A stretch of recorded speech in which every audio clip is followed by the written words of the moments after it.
Hello mga karusi, mga karusi moto. Mga karusi moto. Andito tayo sa may Rusi branch, Binmali, no? Binmali branch, no?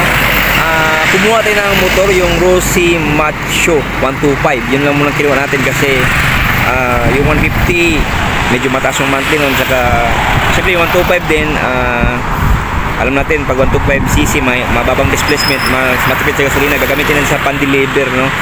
Ang ginamit natin mga karusi moto, yung yung G-Gibbs ng Gcash.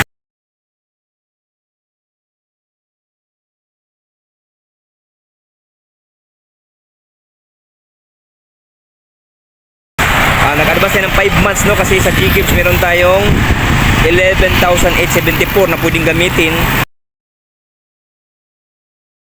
10,875 down payment 2,000, tapos monthly 1,775, 10,875.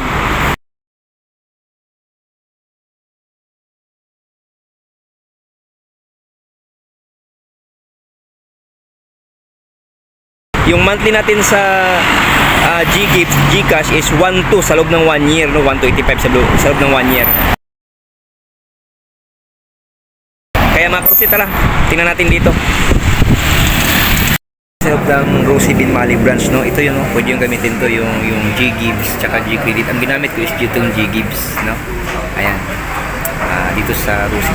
Pwede ka makakuha ng motor dito o utangin mo sa G-Gibbs.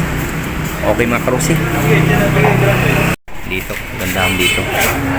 Ayan, sa G-Gibbs mo, ayan, saka sa G-Credit. Ito ang ginamit ko, G-Gibbs. Yan. Dito tayo sa Rusi Binmali. Ito yung Rusi Binmali branch. Bali mga karusi moto, no? Ang available dito is 175. Ayan, tapos itong 150. Kaya yung 125 pala mga karusi moto, pipikapin ko sa Lingayen branch kasi wala silang 125 na available dito. Pero dito ako nag-apply sa Rusi Binmali. So yun yung mga karusi moto dito sa Rusi Binmali branch, no? Mamaya iba-vlog ko yung pipikapin ko yung Rusi 125 sa Lingayen branch, no? Yun lang mga karusi, ang ginamit dito is G-Gibbs, no? 5 months yung advance ko, tapos down payment 2,000, 10,875 yung nabayaran mo sa G-Gibbs. Kaya yun mga karusi, yung nakaganda ng G-Gibbs ng Gcash, pwede kayo maglabas ng motor, utangan nyo lang sa G-Gibbs sa Rusi, yun advantage ng Rusi. Okay mga karusi, salamat sa panonood. God bless you, more power, keep safe, sana sa buti kayong kalagayan. Bye bye mga karusi moto.